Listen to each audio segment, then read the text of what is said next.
Hero is a retarded remake of a 1983 film of the same name. That Subhash Ghai extravaganza starred Jackie Shroff and Meenakshi Seshadri and had a pretty stupid plot anyway. This film, starring Sooraj, Pancholi and Athiya, Shetty, was released in 2015 and is quite easily the stupidest movie released since Heropanti. Everyone involved in the production of this film could have easily watched Heropanti, realized how moronic this sort of formula was and abandoned this project for better ideas. But sadly, the audience has no such luck. So what's the story? Sooraj is a small-time gunda with a heart of gold who can do push-ups on beds of nails and has his name tattooed on his back because apparently when he's topless and in front of you, he wants you to at least know his name. Let's not think too much into what sort of situations inspired that idea. He also has Ma tattooed on one hand as if to prove that no woman will ever replace his mother. Again, one wonders, but let's not think about that too much. After his circus-like entry, where the goal seems to be to announce to the whole world that yes, he is indeed a strong man and has totally adequate penis size, no matter how compensatory he acts, the real plot kicks in. Sooraj is the chela of Pasha, the big baddie. Pasha wants to take revenge on the Inspector General of Police who tossed his ass in jail. So he sends Sooraj to kidnap the IG's daughter, the wonderfully brain-dead woman child Radha. If you thought Sooraj was an idiot, you quickly realize that he's Einstein when compared to Radha, whose every action seems to go out of the way just to prove how mentally retarded she is. Radha is the stupidest female character in Bollywood currently, and in an industry in which Sonakshi Sinha is still active, that's really some kind of achievement. She's introduced as the hot girl who goes around clicking selfies every 10 seconds, and it's a bad girl who drinks the alcohol and has boyfriends, and Toba says bad words and all. Her attitude is then controlled by Sooraj, because who better to give someone life lessons than a petty criminal who shows his naked back to so many people without introduction that he has to have his name tattooed there. As if such an introduction by itself was not enough to make you instantly stop giving any kind of shit about the girl,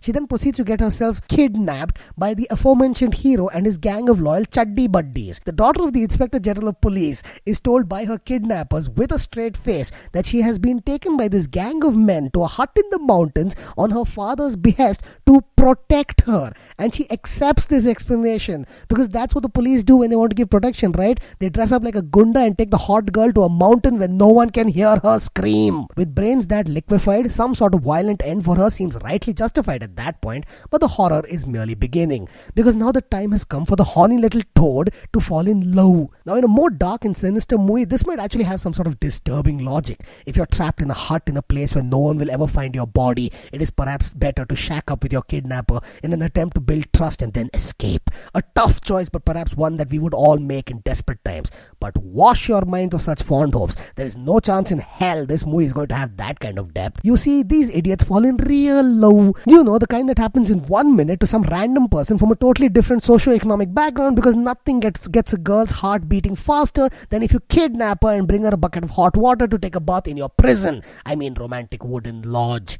Whatever. At this point, you honestly don't care if she's in love with this boy, that boy, all the boys, or even the damn tree, as long as the plot moves along. Now, that is a thought that you'll come to regret. Because considering this is how the romance, which is central to the plot, is set up, it's like entering into a temple, dropping your trousers and slapping your own butt cheeks while moaning. Things can only get worse from there on, and there is no way this is going to end well. And it doesn't. At least until the first half, the film has some sort of grip on reality, but post that, all sense is lost. The boy confesses the truth to the girl, who convinces him to reform. Now, it may surprise you to think that she's still in love with him, but if you are the sort of girl who falls in love with your kidnapper in a hut, honestly, what difference does it make if he's a policeman or a three-legged mutant from Mars? So the boy goes to jail to reform, and the girl comes home and puts on salwars, because now that the kidnapping criminal has shown her who the man is, it is time for her to become the good Bharatiya Nari. God forbid anybody involved in the production of this film enters the 20th century.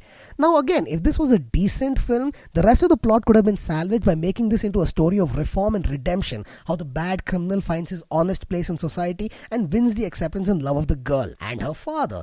No chance in hell.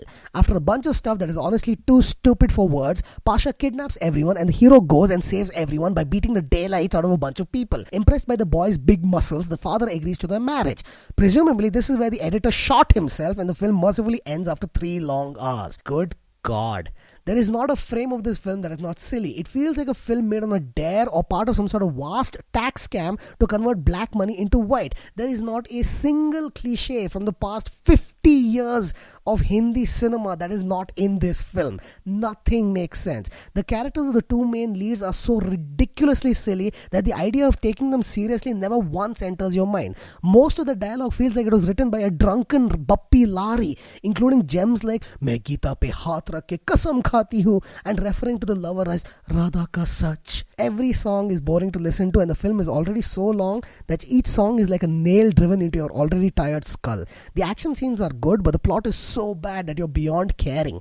The female's role is so hopelessly backward that BBC does not need to make another documentary about daughters in India. They may as well just show this film to the rest of the world. The male's role has so little character that they didn't even bother giving him a fake name. They just stuck on Sooraj to him, the name of the actor playing him. And if there are vast sections of Indian lovers who are exactly like Sooraj and Radha, this nation is doomed. Overall, one feels sorry for the two main leads. Admittedly, Sooraj Pancholi cannot act, and some of his best scenes are when he does not say a word. But this is definitely the worst way to debut. Athiya Shetty clearly has some talent and pretty unconventional good looks, so one hopes she manages to pull herself out of this hellhole. One really hopes that these two have a career after this film, though it seems unlikely. As for the makers of this film, including Salman Khan, who is the lead producer, may God have mercy on their souls.